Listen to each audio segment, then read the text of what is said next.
Israeli सेना ने Gaza में बड़े पैमाने पर फिर एक नया ऑपरेशन लॉन्च किया है। इस ऑपरेशन को नाम दिया गया है गिदोन के चैरियट, यानी कि गिदोन का रथ। इस ऑपरेशन का उद्देश्य होगा स्ट्रेटेजिक एरियाज पर कंट्रोल बनाना और गाजा पर ऑपरेशनल कंट्रोल हासिल करना। यह ऑपरेशन ऐसे समय पर लॉन्च किया गया है जब अमेरिकी राष्ट्रपति डोनाल्ड ट्रंप ने क्षेत्र की यात्रा बिना किसी युद्ध विराम समझौते के पूरी की है। IDF यानी कि इजरायली डिफेंस फोर्स के बयान में कहा गया कि इस ऑपरेशन के उद्देश्य बंधकों की रिहाई और हमास को हराना है। सेना ने यह भी कहा कि दक्षिणी कमान में तैनात IDF सैनिक इजरायली नागरिकों की सुरक्षा और युद्ध के उद्देश्य को पूरा करने के लिए कार्रवाई जारी रखेंगे। गाजा की नागरिक सुरक्षा एजेंसी के अनुसार शुक्रवार को इजरायली हमलों में 100 लोगों की मौत हुई, जबकि IDF का दावा है कि उसने 24 घंटों में गाजा पट्टी में 150 से अधिक आतंकी ठिकानों को निशाना बनाया। इस संघर्ष के चलते भोजन, साफ पानी, ईंधन और दवाओं की भारी कमी हो गई है, जिसके चलते NGOs ने इजरायल से सहायता ब्लॉकेड को हटाने की अपील की है।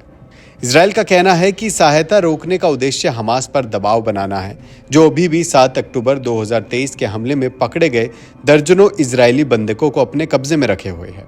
प्रधानमंत्री बेंजामिन नेतन्याहू की रणनीति गाजा की आबादी को दक्षिण की ओर विस्थापित करने और अधिक क्षेत्र पर कब्जा कर हमास को जड़ से समाप्त करने की है। हालांकि इस योजना की अंतर्राष्ट्रीय स्तर पर कड़ी आलोचना हुई है। संयुक्त राष्ट्र के मानवाधिकार प्रमुख ने इन ताज़ा हमलों और आबादी को स्थायी रूप से विस्थापित करने की कोशिश की कड़ी निंदा की है। इसी बीच अमेरिका और इजरायल के बीच भी मतभेद बढ़ते नजर आ रहे हैं। ट्रंप ने गाजा में निर्दयी युद्ध समाप्त करने की इच्छा जताई और वहां एक फ्रीडम जोन बनाने का सुझाव दिया, लेकिन उन्होंने अपनी मिडल ईस्ट यात्रा के दौरान इजरायल का दौरा नहीं किया। उन्होंने कतर में गाजा को स्वतंत्र क्षेत्र बनाने का बयान भी दे दिया, जो इजरायल को बिल्कुल पसंद नहीं आया होगा।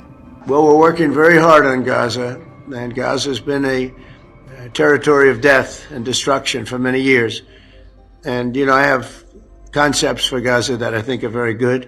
Make it a freedom zone. Let the United States get involved and make it just a freedom zone.